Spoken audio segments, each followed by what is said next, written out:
Hello everyone, I'm Lynn. Our group topic is water, sanitation, and hygiene. The outline of the presentation is that Lynn will talk about the introduction, issue, and recommendation 1 about the wash.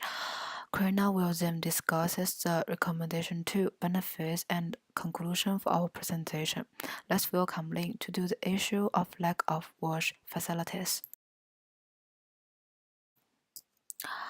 Many developing countries do not have access to necessary sanitation facilities. This situation, which harms their overall hygiene level and causes residents vulnerable to disease. First of all, the issue is that polluted dysfunctional facilities cause many diseases, such as diarrhea and trachoma, and make a great harm to people's health.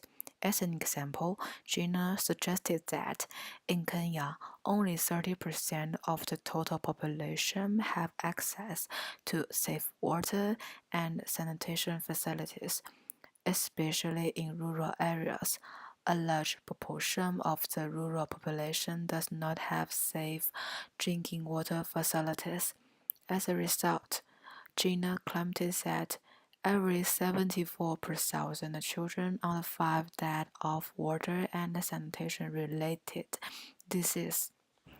In addition, Mara argued that 10% of diseases such as diarrhea disease and trachoma were caused due to the lack of suitable sanitation facilities. Hence, it is without any doubt that the number of the deaths and diseases create from the inappropriate sanitation facilities. Now, let's move on next part. I will talk about the first recommendation of this issue. To improve the sanitary and safe water, the corporate social responsibility has the duty to supply alleviation measures to accomplish the goal. The first recommendation is to propose that scaling up pipe water and improved water sanitation in developing countries, which can mitigate the disease issues for the public health and make great economic benefits. For example, Nandi suggested that in India, through scaling up pipe water and achieve better sanitation equipment, it is measured saving 76,574 deaths and avoidance of 48.8 million childhood diarrhea disease accounts. Nandi also claimed that by expanding pipe water, which could save $402.9 million for residents' disease burden, and it will economize a potential loss of 4.5 billion. It is clear that expand pipe water supply and improve sanitation facilities achieve a great social and economic impact.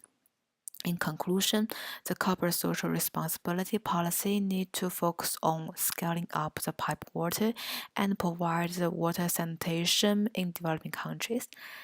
Thanks for listening my part. Let's welcome Carina to do the next recommendation and the benefit of the presentation. Hello everyone, I'm Carina.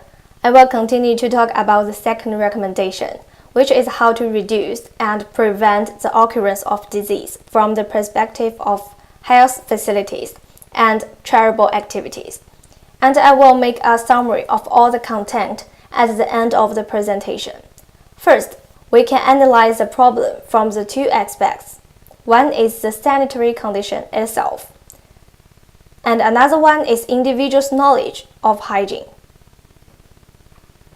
From the perspective of sanitation system, increasing the number of latrine construction can efficiently reduce the incident rate because according to the research Harnan in 2014, limited and weak sanitary condition is a primary reason cause the high morbidity and mortality in low-income countries.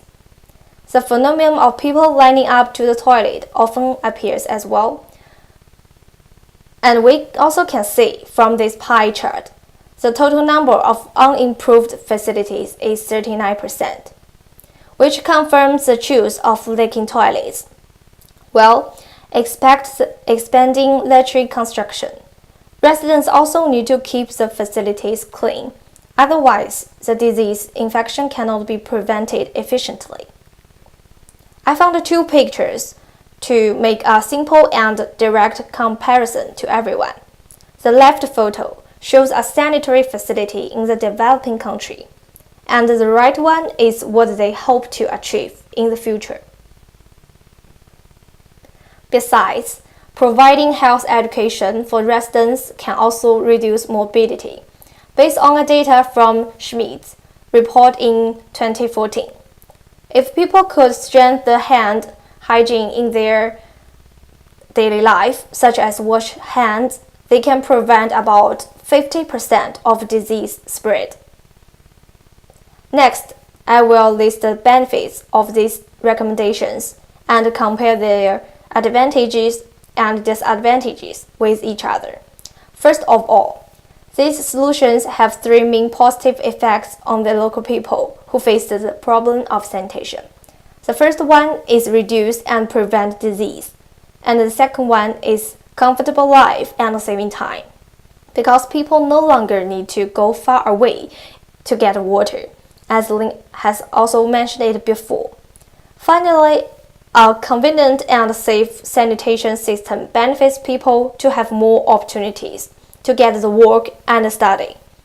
Once the disease is prevented, the number of patients will be reduced, and it does not need to spend extra time to care of them. In contrast, the increase in sanitation facilities and the expansion of the water pipes both are required to the investment of a significant amount of funds and time to be completed. These 2 solutions are relatively not that easy to implement, but they can fundamentally solve the series of disease. Therefore, using charitable activities to popularize health knowledge is a relatively low-cost recommendation. However, this method still has a drawback, like it only reduces this virus on the one hand and does not permanently solve the problem.